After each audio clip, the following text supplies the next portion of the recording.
بسم اللہ الرحمن الرحیم۔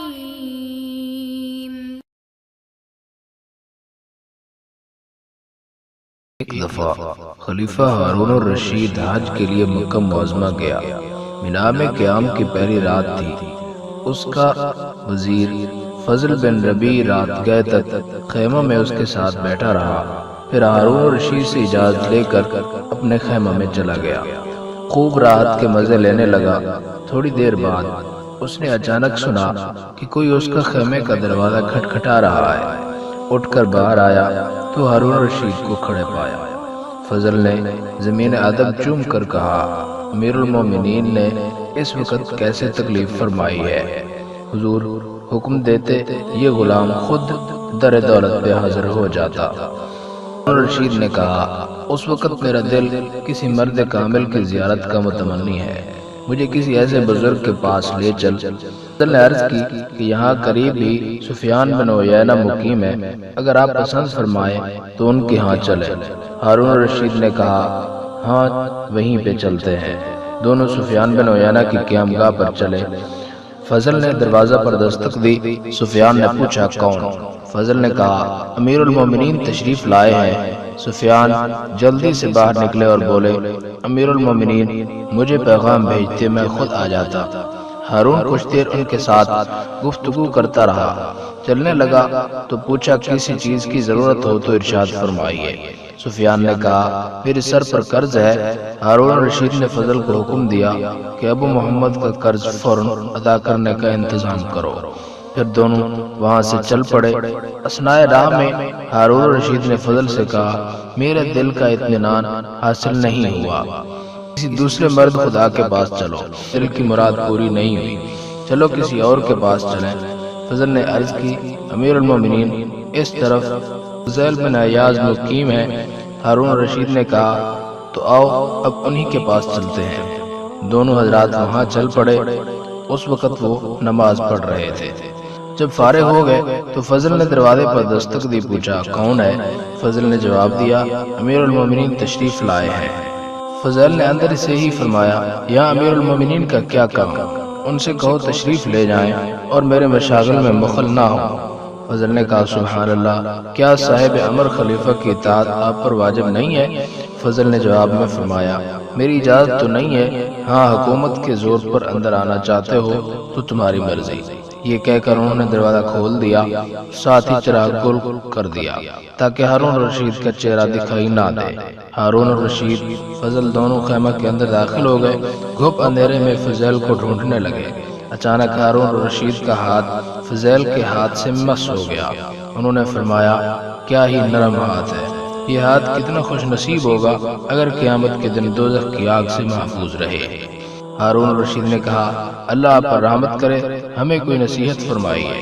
فضیل بن عیاض، تیرے باپ عباس رسول اکرم کے چچا تھے، انہوں نے ایک دفعہ حضور سے درخواست کی کہ یا رسول اللہ مجھے کسی علاقہ کی حکومت عطا فرمائیے۔ حضور نے کہا، اے عباس، میں نے تمہیں تمہارے نفس پر امیر بنایا، ایسا نفس جو اطاعت حق میں مشغول رہے اس حکومت سے بہتر ہے جس کی ذمہ داریوں کا کوئی شمار نہیں۔ حکومت قیامت کے دن شرمندگی کا باعث ہوگی۔ ہارون الرشید، کچھ اور ارشاد فرمائیے۔ فضل بن عیاض، امیر المومنین عمر بن عبدالعزیز جب مسند خلافت پر بیٹھے تو انہوں نے رجا بن حیات، سالم بن عبداللہ ان سے کہا کہ میں آزمائش میں ڈال دیا گیا ہوں، مجھے کوئی مشورہ دو۔ اے ہارون الرشید، ذرا اپنے گربان میں منہ ڈال کر دیکھو، عمر بن عبدالعزیز نے تو خلافت کو آزمائش خیال کیا، لیکن تم اور تمہارے ساتھی اسے نعمت سمجھ کر اس پر ٹوٹ پڑے ہیں۔ اب سنو کہ عمر بن عبدالعزیز کو سالم بن عبداللہ نے کیا جواب دیا۔ انہوں نے فرمایا کہ اگر آپ چاہتے ہیں کہ قیامت کے دن عذاب الہی سے محفوظ رہیں تو مسلمانوں میں جو بڑی عمر کا ہے اس کو اپنے باپ کی طرح، جو آپ کی عمر کا ہے اس کو اپنے بھائی کی طرح، اور جو لڑکا ہے اس کو اپنے فرزند کی طرح سمجھیے۔ اس طرح غیر عورتوں کو اپنی ماؤں کی طرح اور بہنوں کی طرح سمجھیے۔ جاب بن حیات نے کہا کہ اگر آپ قیامت کے دن حق تعالی شانوں کے سامنے شرمسار ہونا نہیں چاہتے تو مسلمانوں کے لیے وہی پسند کیجیے جو اپنے آپ کے لیے کرتے ہیں۔ جس چیز کو آپ نے لیے برا سمجھتے ہیں اسے مسلمانوں کے لیے بھی برا سمجھیے، پھر جب چاہے بے خوف و خطر اپنی جان خالہ کے حقیق کے سپرد کر دیجیے۔ اے ہارون اور رشید، اے خلیفہ المسلمین، میں بھی تمہیں اسی دن کا خوف دلاتا ہوں جب بڑے بڑے مضبوط قدم ڈگمگا جائیں گے۔ اللہ تم پر رحم کرے۔ کیا تمہارے ساتھی عمر بن عبدالعزیز کے ساتھیوں کی طرح ہیں جو تم کو ان جیسا مشورہ دیتے ہیں؟ فضل کے ارشاد سن کر ہارون رشید پر رکت طاری ہو گئی اور وہ اس قدر رویا کہ گشی طاری ہو گئی۔ جب ہوش آیا تو کہا کچھ مزید فرمائیے۔ فضل بن عباس، اے ہارون رشید، میں تیرے اس حسین و جمیل چہرے سے ڈرتا ہوں کہ کہیں دوزخ کی آگ میں جلس نہ جائے۔ یاد رکھ کہ قیامت کے دن حق تعالیٰ تجھ سے ایک ایک مسلمان کی نسبت سوال کرے گا کہ تو نے اس سے انصاف کیا یا نہیں، یہاں تک کہ اگر کوئی بڑھیا کسی رات بھوکی سوئی ہوگی تو قیامت کے روز وہ بھی تیرا دامن پکڑے گی اور تجھ سے جھگڑا کرے گی۔ بس اس چہرہ کو آگ سے بچا سکتا ہے تو بچا۔ زندگی کے لیل و نہار اسی طرح گزار کہ تیرے دل میں اپنی رعیت کے بارے میں کوئی کھوٹ اور کینہ نہ ہو، کیونکہ رسول اکرم نے فرمایا کہ جس حاکم نے اس حالت میں صبح کی کہ اس کے دل میں اپنی رعایا کے خلاف کینہ بھرا ہوا ہے، وہ جنت کی بو بھی نہ سونگھے گا۔ ہارون رشید یہ سن کر زار زار رونے لگا، یہاں تک کہ اپنے ہی سد بت نہ رہی۔ فضل بن ربیع نے حضرت عیاض سے کہا، امیر المومنین سے کچھ نرمی برتیے، آپ نے تو انہیں مار ہی ڈالا ہے۔ عیاض نے فرمایا، اے ربیع کے بیٹے، ہارون رشید کو تم اور تمہارے ساتھیوں نے ہلاک کیا ہے، میں نے انہیں ہلاک نہیں کیا۔ ہارون رشید کو ہوش آیا، اس نے حضرت فضل سے پوچھا کہ آپ پر کوئی قرض ہے؟ فرمایا خدا کا قرض ہے جس کا وہ مجھ سے محاسبہ کرے گا، بس ہلاکت ہے میرے لیے جب مجھ سے باز پرس ہوگی اور میری کوئی دلیل کام نہ آئے گی۔ ہارون کہا، میں لوگوں کو قرض پوچھتا ہوں۔ فرمایا، میرے رب نے مجھے اس کا حکم نہیں دیا بلکہ یہ حکم دیا کہ میں اس کے وعدہ کو سچا جانوں اور اس کی اطاعت کروں۔ حق تعالیٰ کا ارشاد ہے کہ میں نے جنوں انسانوں کو عبادت کے لیے پیدا کیا، کسی اور غرض کے لیے پیدا نہیں کیا۔ مجھے نہ تو ان سے رزق حاصل کرنے کی خواہش ہے اور نہ میں یہ چاہتا ہوں کہ وہ مجھے کھلائیں، بے شک اللہ تعالیٰ ہی رزق اور زبردست قوت والا ہے۔ ہارون رشید، یہ 1000 دینار کی تھیلی ہے، میری والدہ کی میراث ہے، خالص طیب ہے، اس کو قبول فرمائیے۔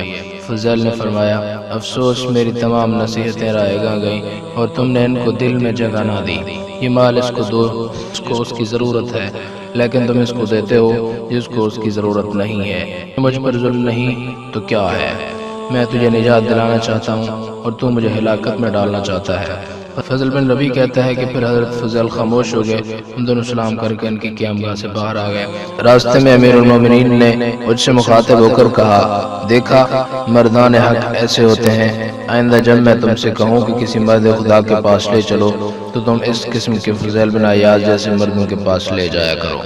حاصل اس واقعہ سے ہمیں یہ سبق حاصل ہوتا ہے کہ ہم کبھی دنیا کی طلب میں نہ لگیں بلکہ اپنی آخرت کی فکر کو ملحوظ رکھیں اور خود کبھی کوئی عمارت اور وزارت حاصل کرنے کی کوشش نہ کریں۔ البتہ اگر مسلمانوں کے مشوروں سے کوئی عہدہ سونپ دیا جائے تو حضرت فضل بن عیاض کی ان نصیحتوں کو اپنے سامنے رکھیں۔ اللہ تعالیٰ ہم سب کو عمل کرنے کی توفیق عطا فرمائے، آمین یا رب العالمین۔